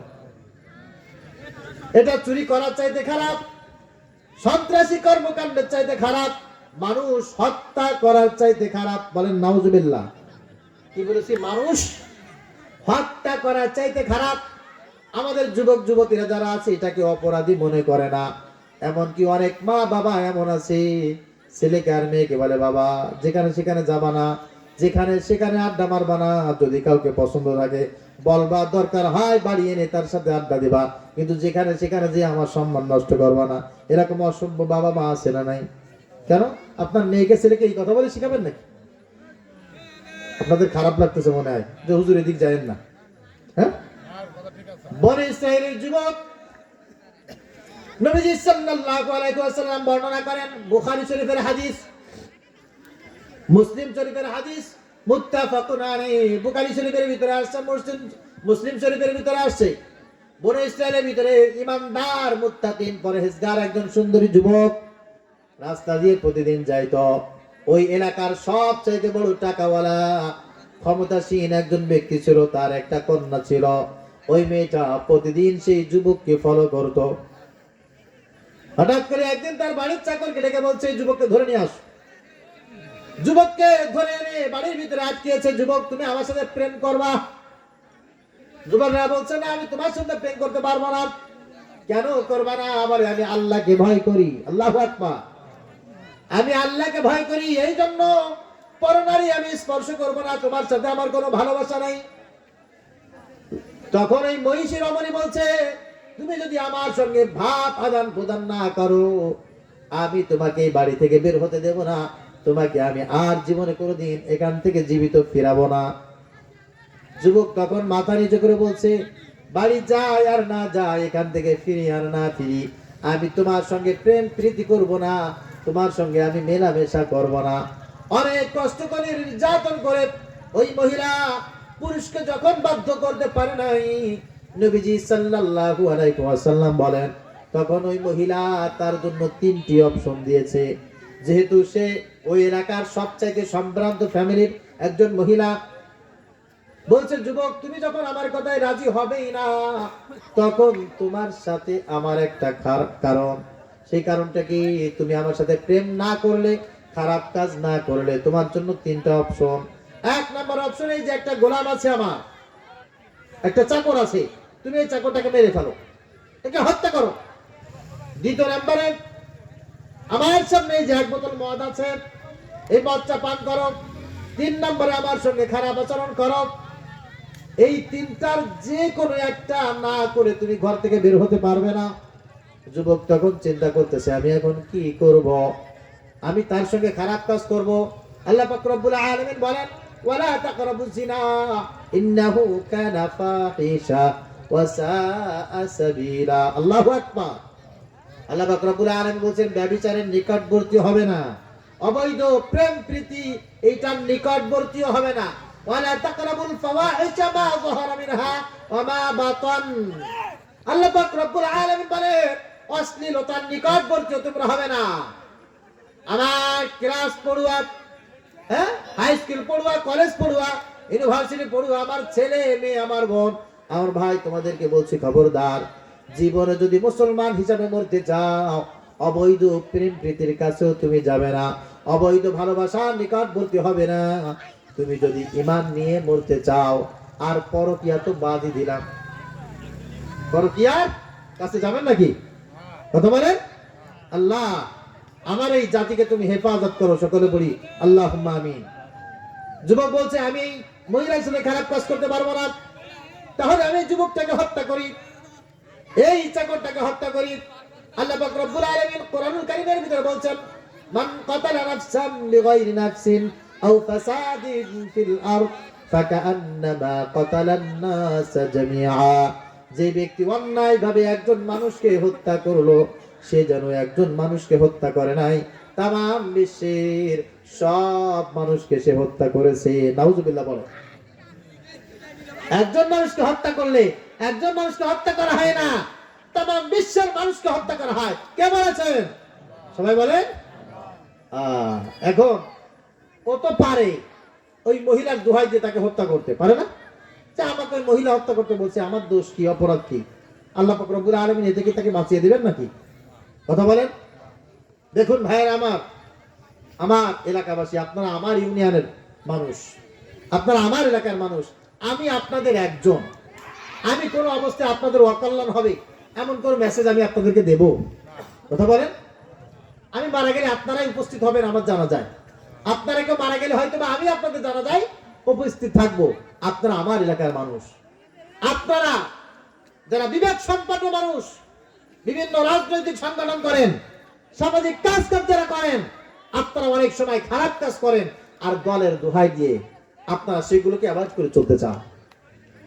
কিছুদিন আগে যারা আলেমদেরকে গুম করেছে, আলেমদেরকে যারা ফাঁসির মঞ্চে নিয়েছে, আলেমদের বিরুদ্ধে যারা স্লোগান দিয়েছে, আমরা দেখেছি আমার এলাকার কিছু যুবলীগ করা, ছাত্রলীগ করা, আওয়ামী লীগ করা কিছু অসভ্য জানোয়ার তারা আলেমদের ফাঁসি চেয়েছে, রাস্তায় রাস্তায় তাদের বিরুদ্ধে স্লোগান দিয়েছে।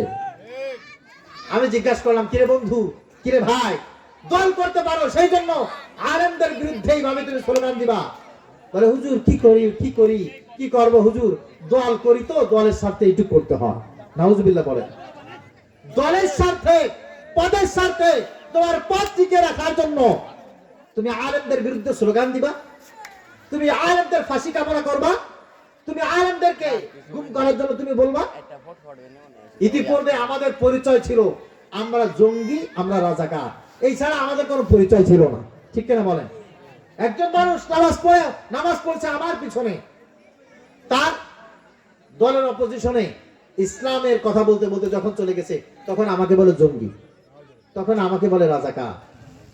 আমি কথাটা বলছি এই কারণে, খেয়াল করে বিবেক খানায় বালিশের উপরে মাথা দিয়ে একটু গভীরভাবে চিন্তা করবে, আর এমরা কেন বলে, কি জন্য বলে, কোন কথা বলে। তুমি যে দলের পক্ষ হয়ে আজকে একজনের বিরুদ্ধে স্লোগান দিলে, তুমি যে দলের নেতাকে খুশি করার জন্য একজন আলেমকে ছোট করলে, একজন মানুষকে হত্যা করলে, মানুষের বুকের উপরে গুলি চালিয়ে দিলে, 2 দিন পরে ওই দল কি তোমাকে হেফাজত করবে? কথা বলেন। আল্লাহ পাক রব্বুল আলামিন বলছেন, আল্লাহ তাজিরু ওয়াজিরাতু বিজরা উখরা। কিয়ামতের ময়দানে কারোর বোঝা কেউ বহন করবে না। কিয়ামতের ময়দানে আল্লাহ বলছেন, লা ইয়াজজি ওয়ালিদুন আও ওয়ালাদি ওয়ালা মাউলুদুন হুয়া জাজিন আও ওয়ালিদিহি শাইআ। মা বাবার পরিচয় বহন করবে না, সন্তান মা বাবার পরিচয় দেবে না, ভাই ভাইয়ের পরিচয় দেবে না, কোন মানুষ কোন মানুষের কোন পরিচয় দেবে না। গতকালকে শহীদ আবু সাইদ রাহমাতুল্লাহি আলাইহি তার খুনির ফাঁসির রায় দেওয়া হয়েছে, দেখেছেন আপনারা? কথা বলেন। আবু সাইদের খুনিকে গতকালকে ফাঁসির রায় দেওয়া হয়েছে। যেই পুলিশ তাকে গুলি করেছিল সেই পুলিশের বিরুদ্ধে ফাঁসির রায় দেওয়া হয়েছে। আদালত থেকে বের হয়ে সেই পুলিশটা চিৎকার করে বলতেছিল, আমি শুধুমাত্র আওয়ামী লীগের হুকুম পালন করেছি, শেখ হাসিনার হুকুম পালন করেছি, সরকারের গোলাম ছিলাম আমি, এই কারণে আমি গুলি করেছি, আমি গুলি করিনি, আমাকে গুলি করানো হয়েছে, আমি অপরাধী নই, আমি নির্দোষ। এই কথা বলে দুনিয়ার কোন আদালত থেকে সে মওকুফ পায়নি। দুনিয়ায় যদি মওকুফ না পায়, দুনিয়ায় যদি মাপ না পায়, আখিরাতের ময়দানে কিভাবে পাবে? কথা বলেন। এজন্য তোমাদেরকে বলছি যে যে দল করো না কেন, তোমাদের সাথে আমাদের কোনো শত্রুতা নাই, কারোর সাথে কোনো শত্রুতা নাই। খবরদার, দলকে খুশি করতে গিয়ে, নেতাকে খুশি করতে গিয়ে খবরদার। মসজিদের একটা ইমাম, একজন মাদ্রাসার তালেবুল ইলম, একটা মাদ্রাসার ছাত্র এটা যেন তোমার দ্বারা আঘাতপ্রাপ্ত না হয়। সাবধান, সাবধান হয়ে যাও, খবরদার। আমি একটা কথা প্রায় সব জায়গায় উপস্থাপন করার চেষ্টা করছি, তা হচ্ছে আমাদের বর্তমান প্রধানমন্ত্রী তারেক রহমান, উনি একটা জিনিস খুব সুন্দর করে উপলব্ধি করেছেন, তাকে ধন্যবাদ।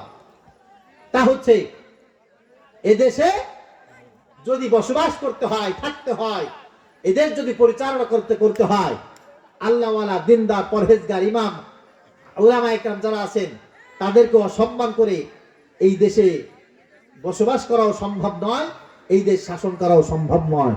এজন্য তারেক রহমান এরকম অনেক মঞ্চে আমরা নিজে দেখেছি যে উনি উনার চেয়ার ছেড়ে দিয়ে আলেমকে উনি উনার চেয়ারে বসিয়েছেন। আপনারা দেখেছেন না? আপনারাও দেখেছেন।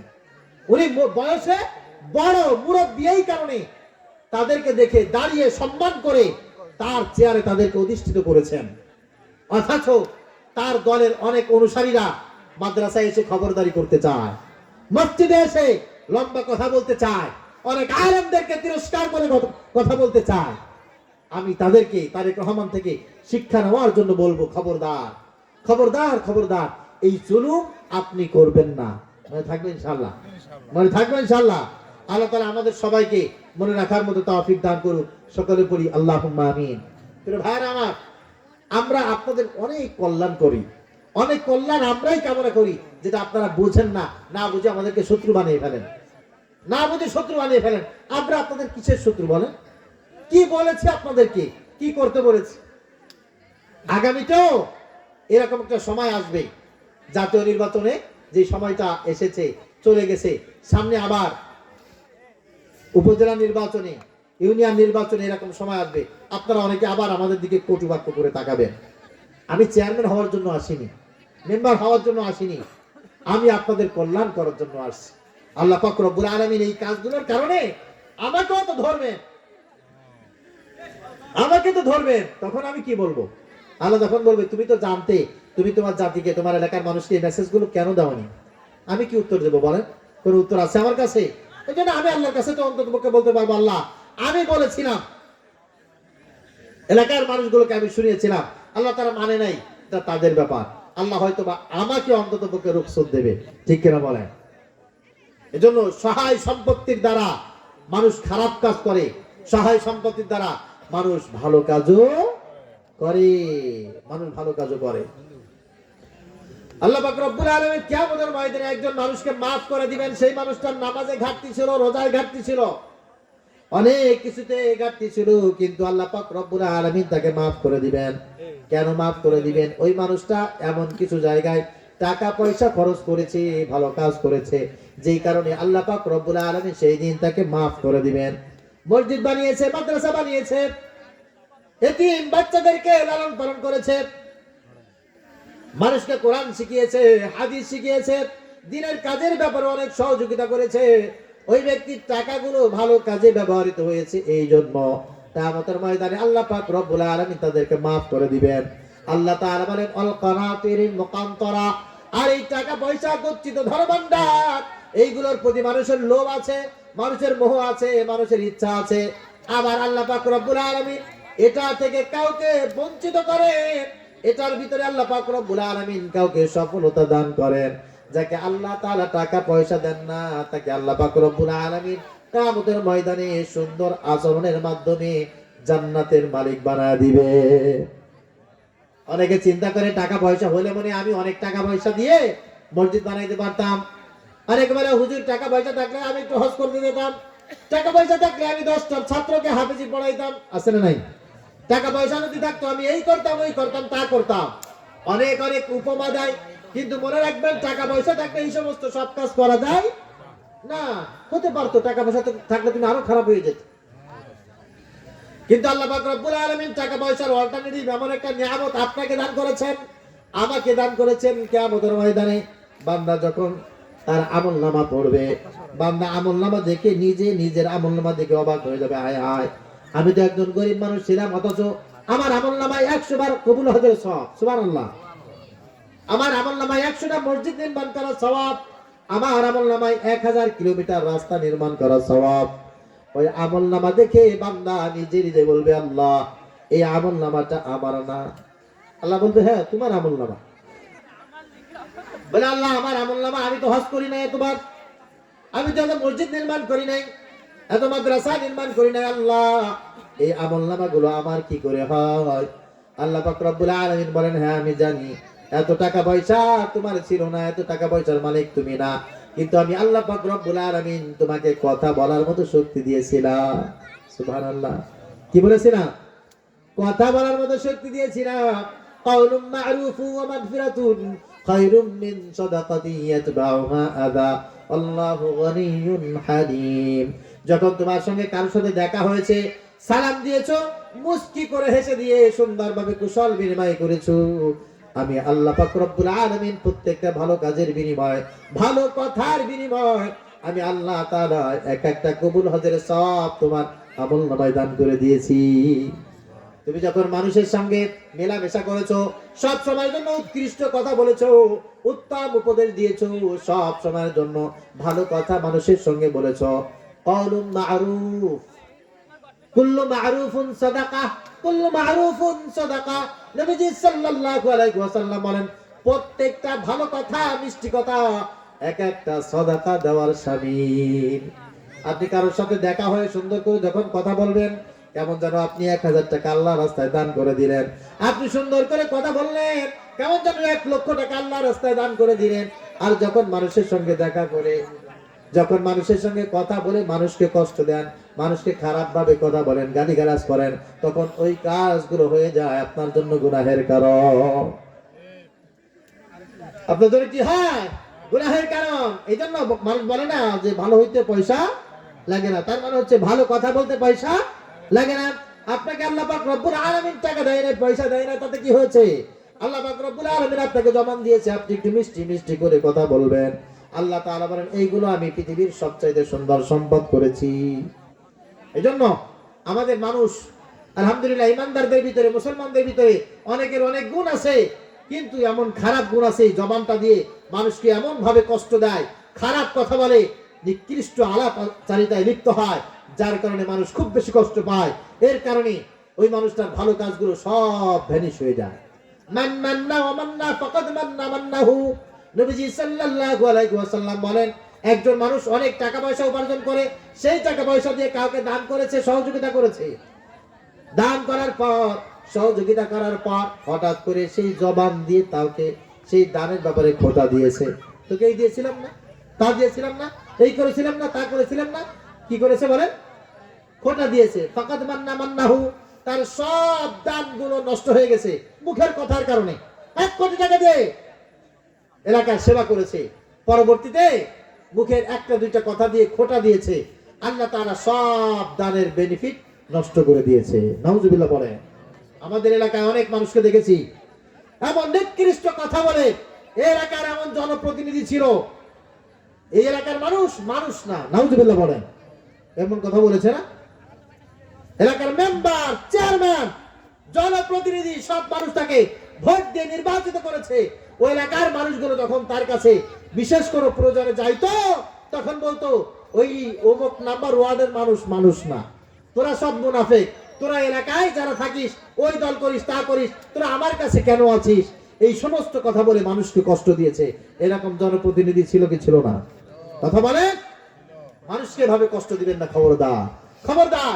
আবার অনেকে আছে, মুরব্বীরা আছে, এ তুমি অমুকের ছেলে না, তুমি অমুকের ভাই না, অমুকের পুতরা, তুমি সালাম দাও না আমাকে দেখা হলে, তুমি আমার সাথে কুশল বিনিময় করো না, তুমি মুরব্বী মানো না। তোমার বাবা আমার বাড়ি কাজ করতো কয়েকদিন আগে, তোমার ভাইকে আমি চাকরি দিয়েছিলাম, তোমার দাদাকে আমি সহযোগিতা করেছিলাম, আরে তোর বাবাকে আমি বিবাহ দিয়েছি।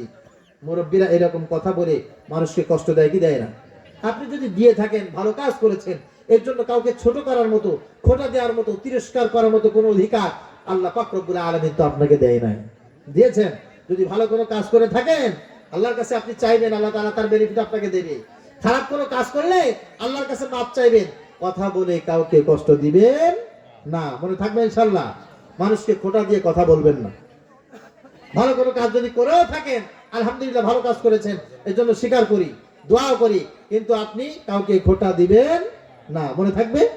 খোঁটা দিয়ে কথা বলা ঠিক নয়, খোঁটা দিয়ে কথা বলা ঠিক নয়, খোঁটা দিয়ে কথা বলা মানুষের স্বভাবের ভালো কোনো দিক নয়, খোঁটা দিয়ে কথা বলা ঠিক নয়। নিজের ভুলের খোঁজ রাখে না যে সাধারণ, অপরের ভুল ধরে বেড়াই সেবা কারণ। নিজের ভুলের খোঁজ রাখে না যে সাধারণ, অপরের ভুল ধরে বেড়াই সেবা কারণ।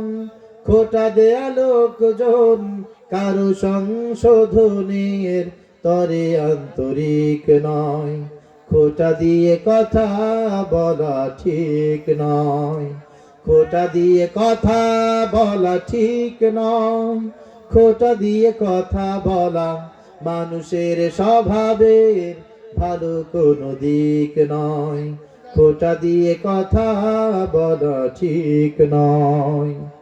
উত্তম মানুষেরা খোঁটা দিয়ে কথা বলে না তো কখনো, যত হোক রাগ তবু সামলিয়ে নাই মুখ খোব তখনো।